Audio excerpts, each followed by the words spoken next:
Hello दोस्तों, welcome to my channel PR knowledge centre. तो हम कर रहे थे विजन का मैगज़ीन, जिसमें हमने पॉलिटी कर लिया। पॉलिटी एंड गवर्नेंस के जो भी अक्टूबर मंथ के थे, उनको हमने कर लिया पॉलिटी एंड गवर्नेंस से। उसके साथ ही हमने इंटरनेशनल रिलेशंस भी कर लिया है, इकोनॉमी भी हो चुका है हमारा, और हमने कर लिया है सिक्योरिटी भी। तो अभी बाकी हमारा एनवायरनमेंट, तो इसको आज करेंगे। उसके बाद हम करेंगे सोशल इश्यूज़ एंड उसके बाद साइंस एंड टेक्नोलॉजी। ठीक है। फिर जो भी कल्चर के हैं, एथिक्स के हैं, स्कीम एंड न्यूज़ के हैं, तो उनको भी हम कवर अप करेंगे। तो चलिए हम अपने करते हैं हम एनवायरनमेंट। ठीक है। ठीक है, तो देखते हैं क्या न्यूज़ है। तो उसके पहले हम आपको जानकारी दे दें कि हमारे चैनल पे यूपीएससी के टेस्ट कराए जाते हैं डेली शाम को, और उसके साथ ही मैं विजन का मैगज़ीन भी करवा रही हूँ। और उसके साथ हम यूपी पीसीएस के लिए भी बहुत सारी चीज़ें कर रहे हैं, जिनमें हमने घटना चक्र कब का कंप्लीट करवा दिया है। अगर आपको लगता है कि आपको देखना चाहिए तो आप ज़रूर देखिएगा।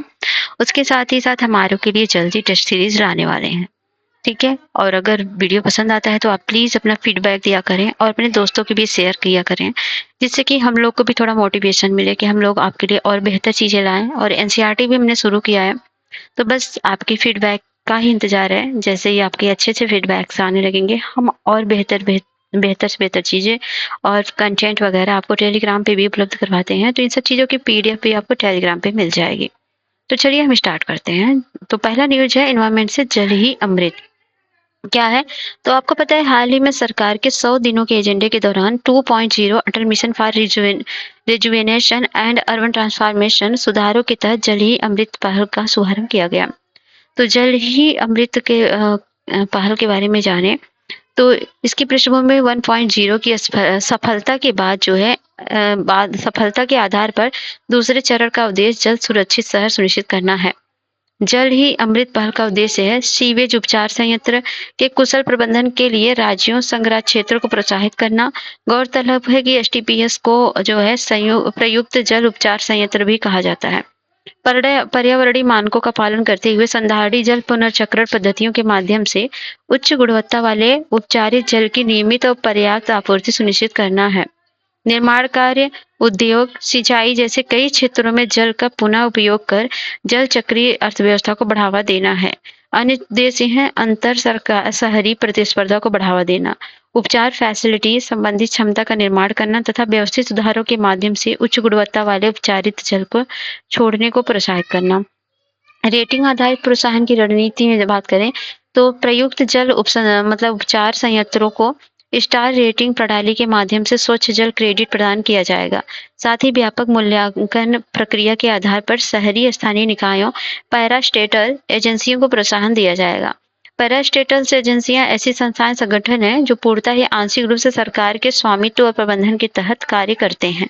जल ही अमृत पीछे निहित तर्क है उपचारित प्रयुक्त जल का पुनर्चक्र पुनः उपयोग मुख्यतः जल संसाधनों संधारणीय प्रबंधनों को सुनिश्चित करने का पेयजल संसाधनों पर दबाव को कम करने की आधारशिला है। अमृत के बारे में जाने, 1.0 है, 2.0 है। प्रारंभ है 2015 में ये शुरू हुआ था, 2021 में अमृत 2.0 शुरू हुआ था। इसकी बात करें 2015 से 20 तक इसकी अवधि थी। उसके बाद अब नया जो है 2.0, इसकी अवधि जो है 21 से 26 तक है, 5 वर्ष तक के लिए। ये 500 शहरों के कस्बों के लिए था, देश के सभी पैदानिक शहर के लिए है। इसमें फोकस क्षेत्र में जलापूर्ति, सीवरेज, सेप्टिक प्रबंधन, स्टॉर्म वाटर या वर्षा जल अपवाह की निकासी, हरित स्थानों, पार्क, नॉन मोटराइज्ड शहरी परिवहन है। और इसमें है देश के सभी वैधानिक शहरों में सभी घरों में नल कनेक्शन के माध्यम से जलापूर्ति का सार्वभौमिक कवरेज, 500 जो है शहरों में सीवरेज सेप्टिक प्रबंधन coverage. Water recycling and use के बारे में जाने, तो अलग अलग स्रोतों से प्राप्त एवं इस्तेमाल हो चुके अपशिष्ट जल का उपचार करने के किसी लाभकारी उद्देश्य हेतु उसका दोबारा उपयोग ही जल का पुनः उपयोग कहलाता है। संभावित पुनः उपयोग हेतु जल के स्रोत है नगर पालिका अपशिष्ट जल, औद्योगिक प्रक्रिया शीतलन में प्रयुक्त जल, स्टॉर्म वाटर, कृषि प्रवाह और रिटर्न फ्लो आदि है। जल पुनर्चक्रण और पुनः उपयोग के लाभ। पर्यावरणीय लाभ क्या है? जल पुनर्चक्रण से अन्य उद्देश्यों के लिए संवेदनशील पारिस्थितिकी तंत्रों से ताजे जल का उपयोग कम हो जाता है और इससे जल की गुणवत्ता में सुधार होता है। पारिस्थितिकी तंत्र के स्वास्थ्य गिरावट को रोका जा सकता है। इससे संबंधित क्षेत्र में ताजे जल को निकालने या परिवहन के लिए आवश्यक ऊर्जा की बचत होती है। उदाहरण के लिए जैसे आपका सिंचाई में उपचारित अपशिष्ट जल का पुनः उपयोग करने से ग्रीन हाउस गैस के उत्सर्जन में भी कमी आती है। बाकी भूजल पुनर्ग्रहण में भी होता है। पुनर्चक्रित जल का उपयोग आर्द्रभूमि और नदी तटीय पर्यावासों के निर्माण या उन्हें बेहतर करने के लिए किया जा सकता है। सामाजिक आर्थिक लाभ की बात करें तो इसमें जल संकटग्रस्त या शुष्क क्षेत्रों के लिए जल की उपलब्धता को बढ़ाया जा सकता है। बाकी जैसे उद्योग की बात करें, उदाहरण के लिए कर्नाटक में एसटीपीज के 30 किलोमीटर भीतर स्थित औद्योगिक क्षेत्रों के लिए एक नियम बनाया गया है कि वे उपचारित जल को प्राथमिकता देंगे। और कृषि, उदाहरण के लिए हरियाणा के कुरुक्षेत्र में उपचारित जल को कृषि उपयोग के लिए पुनः उपयोग किया जाता है। अपशिष्ट जल के उपचार से प्राप्त पोषक तत्वों के उपयोग से कृषि की गुणवत्ता में भी सुधार होता है, जैसे कि कार्बन, नाइट्रोजन और फास्फोरस युक्त अपशिष्ट जल का। जल पुनर्चक्रण या पुनः उपयोग से संबंधित प्रौद्योगिकी के बारे में बात करें तो मेम्ब्रेन बायोरिएक्टर है, जिसमें इससे जैविक उपचार और मेम्ब्रेन फिल्ट्रेशन को एकीकृत किया जाता है और इस प्रकार से में प्रक्रिया में द्वितीयक उपचार और तृतीयक उपचार को एक ही चरण में पूरा किया जाता है। अल्ट्रा फिल्ट्रेशन क्या होता है? अल्ट्रा फिल्ट्रेशन एक शुद्धिकरण प्रक्रिया है। इसमें अल्ट्रा फाइन मेम्ब्रेन का उपयोग करके घुलनशील यौगिकों को कड़की पदार्थ को अलग किया जाता है। रिवर्स ऑस्मोसिस जो मेम्ब्रेन एक अर्धपारगम्य झिल्ली है, इसमें जल के अणु तो गुजर जाते हैं, लेकिन अधिकांश घुले हुए लवण, अकार्बनिक पदार्थ, बैक्टीरिया और फाइरोजेंस नहीं गुजर पाते। कीटाणु शोधन प्रौद्योगिकियां क्या है? ओजोन एडवांस ऑक्सीडरेशन, तो इसमें अंतिम उपचार चरण से कार्बनिक यौगिकों को नष्ट करने के लिए पराबैंगनी विकिरण, ओजोन या एडवांस्ड ऑक्सीडेशन प्रक्रियाओं का उपयोग किया जाता है। इलेक्ट्रोडायलिसिस रिवर्स है, यह एक विद्युत चालित प्रक्रिया है। इसमें ध्रुवीयता बदलने की क्षमता के साथ वोल्टेज और एक्टिवेटेड मेम्ब्रेन का उपयोग करने के आयनों को अलग किया जाता है। तापीय वाष्पीकरण क्रिस्टलीकरण, यह जीरो लिक्विड डिस्चार्ज वाले प्रणाली हैं। इनमें कंसंट्रेट और प्रोसेस करने के लिए अत्यधिक संतृप्त अपशिष्ट जल का उपयोग किया जाता है, जो पारंपरिक उपचार प्रणालियों के लिए उपयुक्त नहीं होते हैं। जल पुनर्चक्रण एवं पुनः उपयोग के समझ चुनौतियां क्या हैं? जल का सटीक तरीके से उपचार करना, औद्योगिक अपशिष्ट जल को पुनः उपयोग के लायक बनाने हेतु पहले उसमें से तेल, लवण, ठोस पदार्थ और खनिजों को हटाने के लिए गहन उपचार की आवश्यकता होती है। संयंत्र के लिए आवश्यक निवेश में क्या है? जल पुनर्चक्रण प्रणालियां आमतौर पर महंगी होती हैं, क्योंकि वे एडवांस तकनीकों के आधार पर होती हैं और उनका निर्माण एक संचालन भी खर्चीला होता है। मेम्ब्रेन का जाम होना और उसके रखरखाव जुड़ी चुनौतियां, गंदगी कारण फिल्टर करने वाले मेम्ब्रेन की दक्षता में कमी आती है और इसके अलावा मेम्ब्रेन की कार्यक्षमता को बेहतर बनाए रखने के लिए नियमित तौर पर सफाई या महंगे उपकरणों की आवश्यकता होती है। जल पुनर्चक्रण ऊर्जा की अधिक आवश्यकता भी होती है, दिशा निर्देशों का अभाव भी है और रूढ़िवादिता है। जैसे सामाजिक मान्यताएं, सांस्कृतिक रूढ़ियां उपचारित अपशिष्ट जल को स्वच्छ और सुरक्षित मानने में बाधा बनाती हैं, जिनके कारण लोग इसके उपयोग से हिचकिचाते हैं। और भारत और जल पुनर्चक्रण एवं पुनः उपयोग क्या है? समय की जरूरत है। शहरी क्षेत्र में 31% घरों में पाइप के माध्यम से जल आपूर्ति की सुविधा नहीं है और 67% घरों में उपयुक्त सीवेज निकास प्रणाली नहीं है। सिंचाई में भारत के जल भंडार का लगभग 78% उपयोग होता है। भारत में विश्व की 18% जनसंख्या रहती है, लेकिन यहाँ वैश्विक जल संसाधन केवल 4% ही मौजूद है। इसलिए भारत दुनिया के सबसे अधिक जल संकट झेल रहे देशों में से एक है। 2031 तक प्रति व्यक्ति औसत जल उपलब्धता घटकर मात्र 1367 घन मीटर रह जाएगी, जो कि गंभीर चिंता का विषय है। क्षमता है, भारत के पास देश के उत्पन्न होने वाले 80% अपशिष्ट जल को उपचारित करने और पुनः उपयोग करने की क्षमता के संबंध में दिए गए उपाय है। नीतिगत उपाय में उपचारित जल के सुरक्षित पुनः उपयोग पर राष्ट्रीय रूपरेखा इस फ्रेमवर्क को 2022 में जारी किया गया था।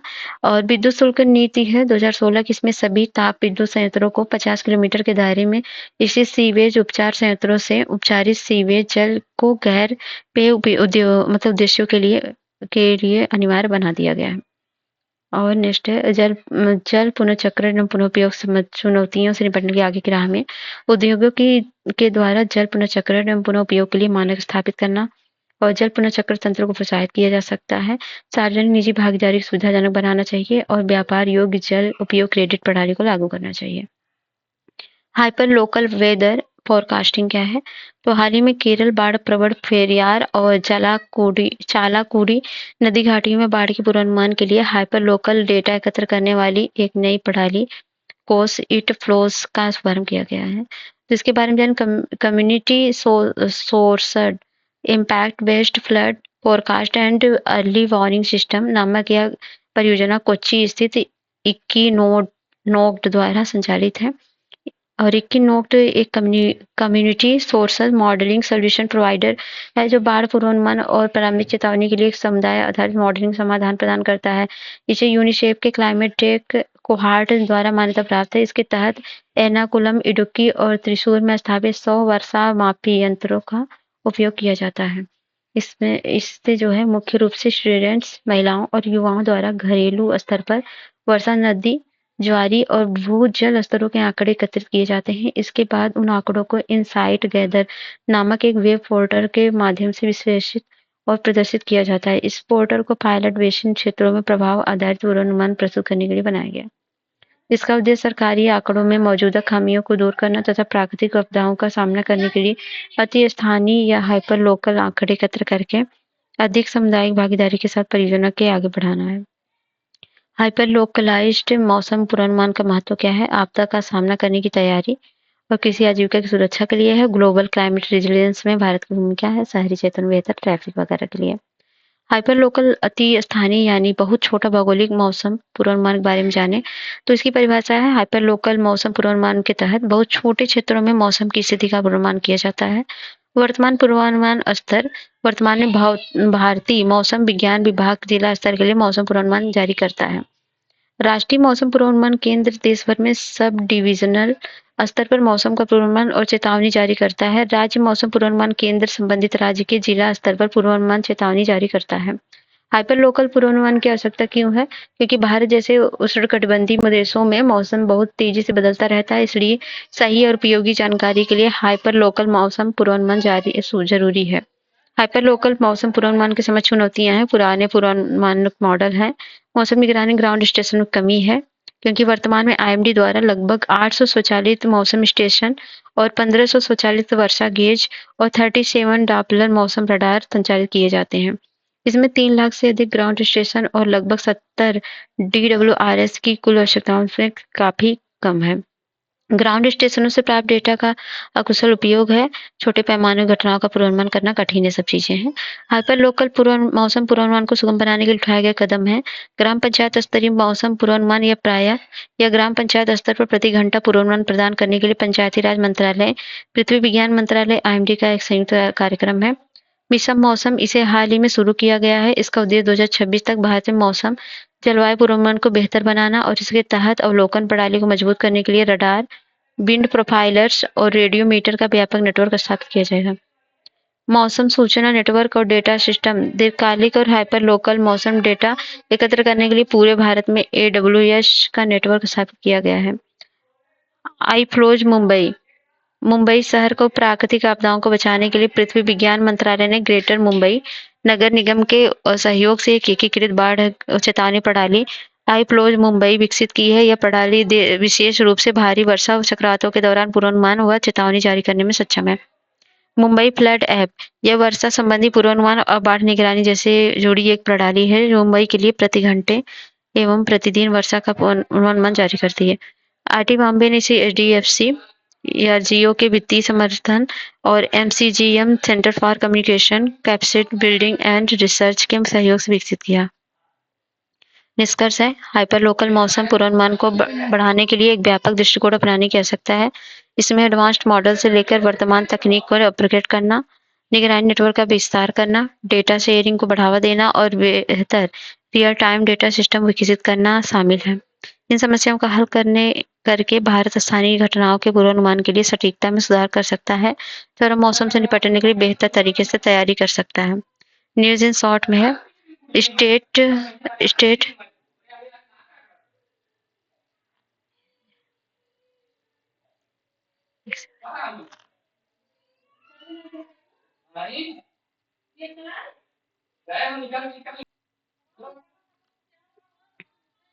न्यूज इन शॉर्ट में हम देखेंगे state global water resources report.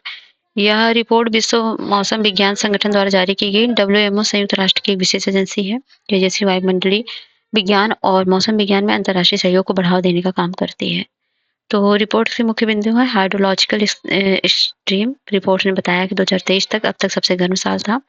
वैश्विक स्तर पर एक बड़े भूभाग में मृदा में नमी स्तर पर सामान्य के नीचे बहुत कम बना हुआ है। 2023 में दुनिया भर की नदियों के 33 वर्षों में सर्वाधिक शुष्क वर्ष था। अमेज़न कोरी झील में जल का स्तर सामान्य से नीचे चला गया और इसमें झील के जल के तापमान में अत्यधिक बढ़ोतरी हो गई। ग्लेशियर पिछले 5 दशकों में ग्लेशियरों के द्रव्यमान में सर्वाधिक कमी आई है, अर्थात वैश्विक स्तर पर पिछले 50 वर्षों में सर्वाधिक ग्लेशियर पिघले हैं। नेशनल वाटर अवार्ड क्या है? तो नई दिल्ली में 5वां संस्करण इसका मतलब राष्ट्रीय जल पुरस्कार प्रदान किया गया। तो भारत के राष्ट्रपति ने नई दिल्ली में, ठीक है, राष्ट्रीय जल पुरस्कार जो है जल शक्ति मंत्रालय देती है। लोगों के बीच जल के महत्व के बारे में जागरूकता पैदा करना, उन्हें सर्वोत्तम जल उपयोग प्रथाओं को अपनाने के लिए प्रेरित करना।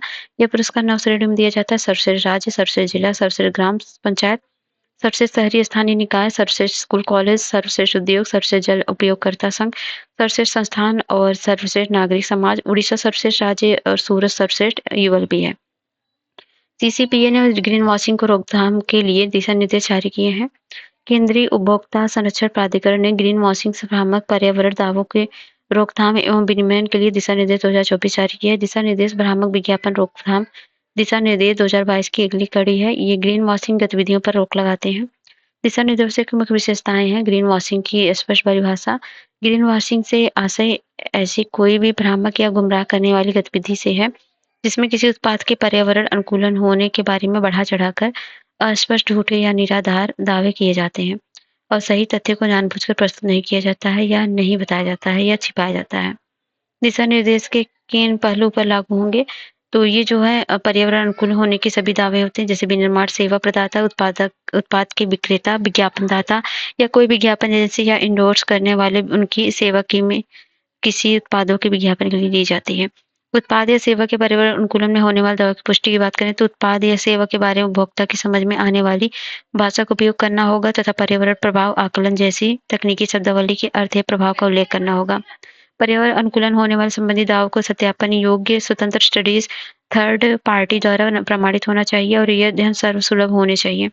स्पष्ट रूप से उल्लेख करना है, विज्ञापन या संचार माध्यमों से किए जाने वाले पर्यावरण अनुकूलन सभी दावों को स्पष्ट रूप से उल्लेख करना होगा। ऐसा प्रत्यक्ष रूप से क्यूआर कोड या वेब लिंक जैसी तकनीक के माध्यम से किया जाना चाहिए ताकि उनकी आसानी से पुष्टि की जा सके। पर्यावरण अनुकूलन दावों में यह स्पष्ट होना चाहिए कि ये दावे वस्तु या उसके किसी भाग या विनिर्माण प्रक्रिया का पैकेजिंग के लिए है। पर्यावरण अनुकूलन दावों के लिए केवल अनुकूल चुनिंदा डेटा प्रस्तुत करने से बचना चाहिए। आकांक्षी या भविष्योन्मुखी दावे, ऐसे दावे केवल तभी किए जा सकते हैं जब स्पष्ट और कार्रवाई योग्य योजनाएं विकसित की गई हों तथा जिनमें बताया गया हो कि संबंधित उद्देश्यों को कैसे प्राप्त किया जाएगा। तो इन्वेस्टमेंट इंडिया 2024 क्या है? इन्वेस्टेड इंडिया 2024 सांख्यिकी कार्यक्रम कार्यान्वयन मंत्रालय ने इन्वेस्टेट्स इंडिया 2024 इन्वायरमेंट अकाउंट का 7वां अंक जारी किया है। इन्वेस्टेड को पर्यावरण आर्थिक लेखांकन प्रणाली फ्रेमवर्क के अनुसार संग्रहित किया जाता है। यह पर्यावरण और समय के साथ अलग-अलग स्थानों पर इसके सबसे महत्वपूर्ण परिवर्तनों तथा उन्हें प्रभावित करने वाले मुख्य कारकों के बारे में जानकारी प्रदान करता है। इन्वेस्टेट के 7वें अंक में 4 क्षेत्रकों को शामिल किया गया है। ये 4 क्षेत्रक हैं: ऊर्जा लेखा, महासागर लेखा, मृदा पोषक तत्व सूचकांक और जैव विविधता।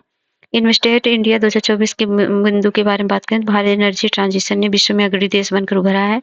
वर्ष 2000 से 2023 तक की अवधि के दौरान कुल संरक्षित क्षेत्रों की संख्या में लगभग 72% और क्षेत्रफल में लगभग 16% की वृद्धि हुई है।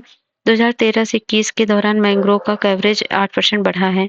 इन्वेस्टेट का महत्व है प्राकृतिक संसाधन को संधारणीय प्रबंधन और दीर्घकालिक विकास में सहायता करते हैं। यह परिवृत्त संधारणीय के साथ आर्थिक समृद्धि को संतुलित करते हैं। यह समृद्धि प्रगति को मापने के वैकल्पिक साधन प्रदान करते हैं। इनमें जीडीपी के साथ साथ पर्यावरणीय संधारणीयता पर भी ध्यान दिया जाता है। यह डेटा के आधार पर नीति को बढ़ावा देता है। पर्यावरण आर्थिक लेखांकन प्रणाली के बारे में जाने तो पर्यावरण आर्थिक लेखांकन के संकलन के लिए ये सहमत अंतर्राष्ट्रीय फ्रेमवर्क है। यह अर्थव्यवस्था पर्यावरण के बीच अंतरक्रिया के साथ पर्यावरण परिसंपत्तियों के स्टॉक या उनमें बदलाव पर भी वर्णन करता है। सी के 2 पक्ष हैं। सीईए जो है CEE केंद्रीय फ्रेमवर्क है और सीईए पारिस्थितिक तंत्र लेखांकन है। प्रोग्राफिक है। जो भारत में इन्वायरमेंटल अकाउंट के बारे में बात करें तो सांख्यिकी एवं कार्यक्रम कार्यान्वयन मंत्रालय के तहत राष्ट्रीय सांख्यिकी कार्यालय को भारत के लिए पर्यावरण सांख्यिकी और राष्ट्रीय संसाधन लेखांकन की कार्यप्रणाली के विकास का काम सौंपा गया है। MoSPI ने strategy for environmental economic accounts India 2022 से 26 जारी की है। भारत में प्राकृतिक पूंजी लेखांकन और पारिस्थितिक तंत्र सेवाओं का मूल्यांकन जो है natural capital accounting and valuation आप इकोसिस्टम सर्विस में भी भाग लिया है। नेक्स्ट है 2024 forest declaration assessment forest under fire report जारी की गया है। तो यह रिपोर्ट व्यापक वन लक्ष्यों की निगरानी पर केंद्रित है। इस व्यापक वन लक्ष्यों में वनों की कटाई, वन क्षरण की समस्या का उन्मूलन करना, 2030 तक 30% निम्नीकृत वन क्षेत्रों को पुनर्बहाल करना आदि शामिल है। यह लक्ष्य New York forest declaration, Glasgow leaders declaration और कुमनिंग मॉन्ट्रियल वैश्विक और विविधता फ्रेमवर्क जैसे अंतर्राष्ट्रीय प्रतिबद्धताओं के माध्यम से निर्धारित किए गए हैं। रिपोर्ट में की गई मुख्य सिफारिशें हैं। रिपोर्ट में सभी प्रकार के वनों को संरक्षित करने की आवश्यकता पर बल दिया गया है। हालांकि संरक्षण कार्य में प्राथमिक और अछूत पारिस्थितिकी तंत्र को सर्वोच्च प्राथमिकता दी जानी चाहिए। 30% निम्नीकृत पारिस्थितिकी तंत्र को पुनर्बहाल करने तथा प्रगति की निगरानी और पारदर्शी रिपोर्टिंग के लिए बड़े पैमाने पर प्रयास करने की जरूरत है। सरकारों को स्वीकार करना चाहिए कि वनाग्नि का यह परिवर्तित पैटर्न एक मानव जनित घटना है और तदनुसार अनुकूलित रणनीतियों को लागू करना चाहिए। उच्च अखंडता व उच्च संरक्षण मूल्य वाले वनों के रूप में ज्ञात वनाच्छादित प्रमुख जैव विविधता क्षेत्रों और अन्य क्षेत्रों को वैश्विक एवं राष्ट्रीय वन संरक्षण प्रयासों में प्राथमिकता दी जानी चाहिए। वैश्विक वन लक्ष्य प्रगति के बारे में बात करें तो वनों की कटाई को रोकना। इसके तहत 2030 तक वनों की कटाई को पूरी तरह से रोकने का लक्ष्य निर्धारित किया गया है और ज्ञातव्य कि 2022 तक लगभग 6.36 मिलियन हेक्टेयर वनों की कटाई की गई थी, जो निर्धारित लक्ष्य 4.38 मिलियन हेक्टेयर से कहीं अधिक थी। 2023 तक वनों की कटाई को 3.8 बिलियन मीट्रिक टन CO2 समतुल्य कार्बन का उत्सर्जन हुआ था। यह मात्रा वनों की कटाई के चीन, संयुक्त राज्य अमेरिका और भारत के बाद चौथा सबसे बड़ा उत्सर्जक बनाती है। वनाच्छादित प्रमुख जैव विविधता क्षेत्रों में वृक्षावरण के मतलब नुकसान को रोकना है, वनाग्नि नियंत्रण करना है। 2030 तक 30% वनाग्नि निम्नीकृत वनों की कटाई वाले भू परिदृश्यों को पुनर्बहाली करना, ये सब चीजें हैं। वनों कटाई के लिए जिम्मेदार कारक है वस्तु का उत्पादन, प्राथमिक वनों की जगह कृषि कार्य करना, खनन है। और अगला न्यूज है यूरोपियन यूनियन डिफॉरेस्टेशन रेगुलेशन क्या है। तो इसके तहत ये जो यूरोपियन आयोग ने EUDR को लागू करने की तिथि को 1 वर्ष के लिए बढ़ा दिया है और इसमें जो इसके उद्देश्य है सुनिश्चित करना EU बाजार में सभी मतलब आने वाली मुख्य वस्तुएं अब EU और विश्व के अन्य हिस्सों में वनों की कटाई व वन क्षरण में योगदान नहीं देती हैं। ये विनियम पाम ऑयल, सोया, बीफ, कोको और लकड़ी सहित कई तरह के उत्पादों पर लागू होंगे। और नेक्स्ट है बायोडायवर्सिटी क्रेडिट। तो नागरिक समाज संगठन के गठबंधन ने जैव विविधता क्रेडिट को बढ़ावा देने पर चिंता जताई है। तो इसमें परिभाषा की बात करें तो आर्थिक साधन या इंस्ट्रूमेंट है। इसके जरिए निजी कंपनियां वन संरक्षण, वन पुनर्बहाली जैसी गतिविधियों को वित्त पोषित करती हैं। उद्देश्य प्रकृति जैव विविधता पर निवल सकारात्मक प्रभाव डालना। जहां जैव विविधता व ऑफसेट में प्रकृति पर कंपनी की गतिविधियों को नकारात्मक और अपरिहार्य प्रभावों की भरपाई की जाती है, वहीं जैव विविधता क्रेडिट इससे कहीं आगे जाकर सकारात्मक गतिविधियों को भी वित्त पोषण प्रदान करता है। कार्य प्रणाली की बात करें तो भूमि का संरक्षण तथा पुनर्बहाल करने का लक्ष्य करने वाले हितधारक क्रेडिट और सर्टिफिकेट जारी करते हैं। निजी कंपनियां जैव विविधता या प्रकृति से जुड़ी अपनी प्रतिबद्धताओं को पूरा करने के लिए इन क्रेडिट्स को खरीदती हैं। नेक्स्ट है ग्रीनिंग अंटार्कटिका। तो जलवायु संकट के कारण अंटार्कटिका प्रायद्वीप में वृक्ष आवरण में वृद्धि हो रही है और इसका आशय अंटार्कटिका में वनस्पति आवरण वृद्धि से है। उदाहरण के लिए इस क्षेत्र में अत्यधिक हीट वेव्स के कारण बर्फ और अनावृत चट्टाने पर काई जम गई है और इस क्षेत्र में दुनिया के अन्य हिस्सों की तुलना में ग्लोबल वार्मिंग का असर ज्यादा तेजी पड़ रहा है। 2016 से 21 के बीच इनमें सबसे ज्यादा तेजी देखी गई है। 1986 से 2021 के बीच अंटार्कटिका में वनस्पति का 10 गुना से अधिक विस्तार हो रहा है। आक्रामक प्रजातियां ग्रीनिंग में आक्रामक प्रजातियों का खतरा बढ़ रहा है और स्थानीय जीवों को नुकसान पहुंच सकता है। बिगड़ता जलवायु प्रभाव, इससे महाद्वीप के सूर्य के प्रकाश को परावर्तित करने की क्षमता कम हो जाएगी, जिससे जलवायु प्रभाव बिगड़ जाएगा। IGP क्षेत्र में वायु गुणवत्ता प्रबंधन के लिए समन्वय समिति। केंद्र सरकार ने इंडो गैंगेटिक यानी सिंधु गंगा के मैदान में वायु गुणवत्ता प्रबंधन के लिए एक समन्वय समिति का गठन किया है। 10 सदस्यीय यह समिति बिहार, चंडीगढ़, दिल्ली, हरियाणा, झारखंड, पंजाब, उत्तर प्रदेश, पश्चिम बंगाल में वायु प्रदूषण पर नियंत्रण के लिए जो है व्यापक समन्वय उपयोग कार्य करेगी। नेक्स्ट है प्रधानमंत्री सूर्य घर मुफ्त बिजली योजना। ये क्या है?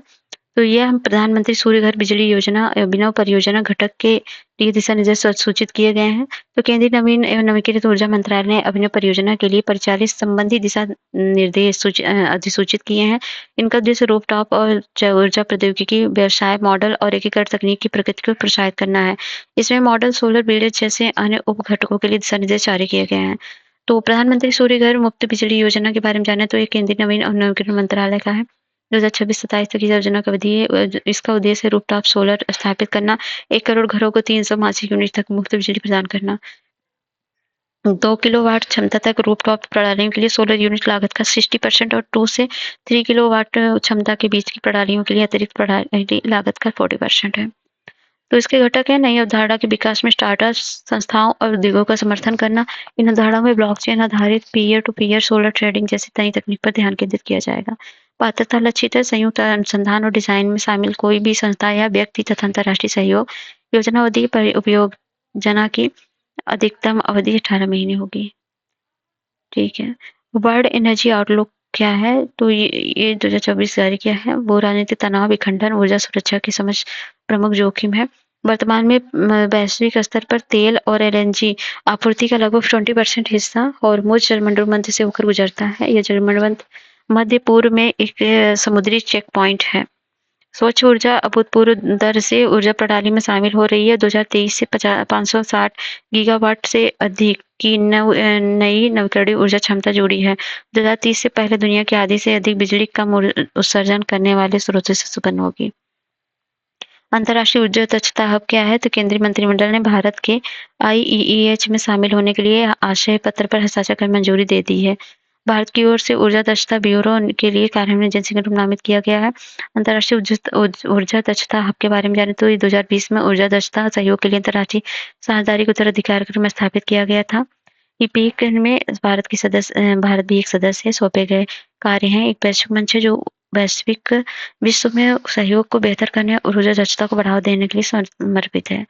National global framework on chemical, तो global framework on chemical fund के रसायन और अपशिष्ट के सुरक्षित एवं सतत प्रबंधन को लक्षित करने के लिए अपना पहला प्रोजेक्ट कॉल लॉन्च किया है। सीएफसी फंड के बारे में जाने तो 2023 में बॉन जर्मनी में रसायन प्रबंधन पर 5वें अंतर्राष्ट्रीय सम्मेलन के दौरान की गई थी। और सीएफसी फंड का कार्यकारी बोर्ड इसके कामकाज की देखरेख करता है, परिचालन संबंधी सभी निर्णय लेता है। इस बोर्ड में निम्नलिखित शामिल है प्रत्येक संयुक्त राष्ट्र केंद्र से 2 राष्ट्रीय प्रतिनिधि तथा सभी दाताओं योगदानकर्ताओं के प्रतिनिधि। सीएफसी मौजूदा वित्तीय तंत्रों जैसे वैश्विक पर्यावरण सुविधा आदि तथा जैव विविधता और जलवायु कार्रवाई का समर्थन करने वाले फंड्स का पूरक है। अंतर्राष्ट्रीय मानकों के अनुरूप उत्पादों, अपशिष्ट सहित रसायनों के समाधान में लघु द्वीपीय विकासशील देशों तथा निम्न मध्यम आय वाले देशों का समर्थन करता है। नेक्स्ट है इकोमार्क रूल्स 2024। तो केंद्रीय पर्यावरण वन जलवायु परिवर्तन मंत्रालय ने इकोमार्क नियम 2024 से सूचित किया है। इकोमार्क लेबलिंग प्रणाली जो है खाद्य, सौंदर्य प्रशासन, साबुन, इलेक्ट्रॉनिक्स जैसे श्रेणियों में पर्यावरण अनुकूल उत्पादों को बढ़ावा देगी। यह प्रणाली लाइफ स्टाइल फॉर एनवायरनमेंट के सिद्धांत के अनुरूप है। संदाड़ी और संसाधनों के दक्षता पर उपयोग का ध्यान केंद्रित करती है। और इतना ही जानिए। और इसके बाद है आईयूसीएन में एग्रीकल्चर एंड कंजर्वेशन शीर्षक से रिपोर्ट जारी की है। तो अंतर्राष्ट्रीय प्रकृति संरक्षण संघ ने एग्रीकल्चर एंड कंजर्वेशन शीर्षक से एक फ्लैगशिप रिपोर्ट जारी की है। आईयूसीएन की फ्लैगशिप रिपोर्ट में कृषि और संरक्षण के बीच जटिल संबंधों पर व्यापक रूप से चर्चा की गई है। नकारात्मक प्रभाव कृषि सीधे तौर पर आईयूसीएन संकटग्रस्त प्रजातियों की लाल सूची में 34% प्रजातियों को खतरे में डालती है। कृषि से होने वाले प्रत्यक्ष खतरों में प्राकृतिक पर्यावरणों को प्रहल, चारागाह, वृक्षारोपण, सिंचित भूमि में बदलना शामिल है। आक्रामक विदेशी प्रजातियों के प्रवेश, पोषक तत्वों के भार, मृदा अपरदन, कृषि रसायन और जलवायु परिवर्तन के माध्यम से प्रत्यक्ष प्रभाव पड़ता है। आसियान की लाल सूची में शामिल लगभग 17% प्रजातियों के परिवार के रूप में कृषि भूमि को दर्जा दिया गया है। कृषि को संरक्षण कार्यों के साथ जोड़ने के लिए की गई सिफारिशें कृषि की संधारिता उन स्थानीय प्रजातियों की सुरक्षा की जानी चाहिए जो कृषि के साथ अस्तित्व में नहीं रह सकते हैं और खाद्य सुरक्षा या आर्थिक उत्पादन को कमजोर करते हैं। कृषि के लिए जलवायु, मृदा, जल की प्राकृतिक स्थिति जैसा पारिस्थितिकी तंत्र आधारित सीमाओं को बनाए रखना चाहिए। कृषि और आर्थिक नीतियों को जीवंत प्रकृति के संरक्षण के साथ जोड़ना, वैश्विक स्तर पर कृषि सब्सिडी में ग्रीन सब्सिडी की 55% की कम हिस्सेदारी करना, खाद्य नीति के सुधार, भोजन बर्बादी को कम करने और मांस के उपयोग को कम करने की दिशा में सकारात्मक आहार संबंधी परिवर्तन को प्रोत्साहित करना चाहिए। कृषि पर जैव विविधता का प्रभाव है। सकारात्मक प्रभाव है। पारिस्थितिकी तंत्र निम्नलिखित 2 मुख्य श्रेणियों के माध्यम से कृषि में सहायता प्रदान करता है। प्रोविजनिंग संबंधी सेवाएं यानी बायोमास, आनुवंशिक पदार्थों का उत्पादन, विनियमन, रखरखाव सेवाएं यानी जलवायु विनियमन, तलछट प्रतिधारण, पोषक चक्र, जल प्रवाह विनियमन, परागण आदि। नकारात्मक प्रभाव में पारिस्थितिक तंत्र की हानि जैसे फसल हानि, में कीट और रोगजनक का प्रकोप है। लिविंग प्लैनेट रिपोर्ट है। हाल ही में विश्व वन्यजीव कोष ने अपनी द्विवार्षिक लिविंग प्लैनेट रिपोर्ट का नवीनतम संस्करण जारी किया है। जैव विविधता हानि, जिसमें 50 वर्षों में वन्यजीव आबादी में 73% गिरावट आई है। ताजे जल में रहने वाले जीवों की संख्या में सर्वाधिक गिरावट आई है। इसके बाद स्थलीय और समुद्री जीवों की आबादी में सबसे अधिक गिरावट देखने को मिली है। गिरावट के कारण है पर्यावास क्षति, निम्नीकरण, जलवायु परिवर्तन, आक्रामक प्रजाति आदि। भारत संबंधी रिपोर्ट है। रिपोर्ट में कहा गया यानी कि यदि दुनिया भारत के उपभोग पैटर्न को अपना लेती है तो 2050 तक 1 से भी कम पृथ्वी की आवश्यकता होगी। रिपोर्ट में आंध्र प्रदेश समुदाय प्रबंधित प्राकृतिक खेती को प्रकृति अनुकूल खाद्य उत्पादन के सकारात्मक सामाजिक आर्थिक प्रभाव का एक बेहतरीन उदाहरण माना गया है। रिपोर्ट में भारत मिलेट्स मिशन की सराहना की गई है। कैमूर वन्यजीव अभयारण्य क्या है? तो राष्ट्रीय बाघ संरक्षण प्राधिकरण ने कैमूर वन्यजीव अभयारण्य को वाल्मीकि टाइगर रिजर्व के बाद बिहार के दूसरे टाइगर रिजर्व के रूप में विकसित करने को स्वीकृति प्रदान की है। एनटीसीए वन्यजीव अधिनियम 1972 के तहत स्थापित एक वैधानिक निकाय है। कैमूर वन्यजीव अभयारण्य के बारे में जाने तो यह सोन नदी और कर्मनासा नदी के बीच कैमूर पहाड़ी पर अवस्थित है। यह मध्य उच्चभूमि या छोटा नागपुर पठार पर फैली हुई है। मध्य उच्चभूमि में सतपुड़ा, मैकाल पहाड़ी और विश्व बघेल खंड पहाड़ियां शामिल है। बांधवगढ़, संजय गुरु, घासीदास, पलामू बाघ भू परिदृश्य जुड़ा है। जीव जंतु तेंदुआ, जंगली सूअर, भालू आदि वनस्पति है। उत्तरी उष्णकटिबंधीय मिश्रित शुष्क पर्णपाती वन। और इसमें है भारतीय जंगली गधा। गुजरात वन विभाग ने 10वीं बार भारतीय जंगली गधे की आबादी का सर्वेक्षण किया है। सर्वेक्षण में भारतीय जंगली गधों की आबादी 26.14% की वृद्धि से दर्ज की गई है। ध्यातव्य 2020 में इसकी आबादी 6082 थी, जो 2024 में 7672 हो गई। भारतीय जंगली गधे के बारे में जाने तो एशियाई जंगली गधे की 5 उपप्रजातियों में से एक घुड़ुकुर भी कहा जाता है। पर्यावास उत्तर पश्चिम भारतीय महाद्वीप का सुक्षेत्र वर्तमान में केवल गुजरात के लिटिल रड ऑफ कच्छ में ही सीमित है। व्यवहार संबंधी विशेषताएं एकांत और शर्मीला जीव है। इसमें परिवार से कम घनत्व पाया जाता है। वयस्क नर गधों के दोनों कानों के बीच बालों का एक गुच्छा होता है जो सींग जैसे लगते हैं। इनकी पसंदीदा भोजन पोषक तत्वों से भरपूर चारा है। आसियान के रेड सूची में नियर थ्रेटेंड है। वन्यजीव संरक्षण अधिनियम 1972 में सूचीबद्ध फर्स्ट है और साइट्स परिशिष्ट वन में सूचीबद्ध है। नील बेसिन।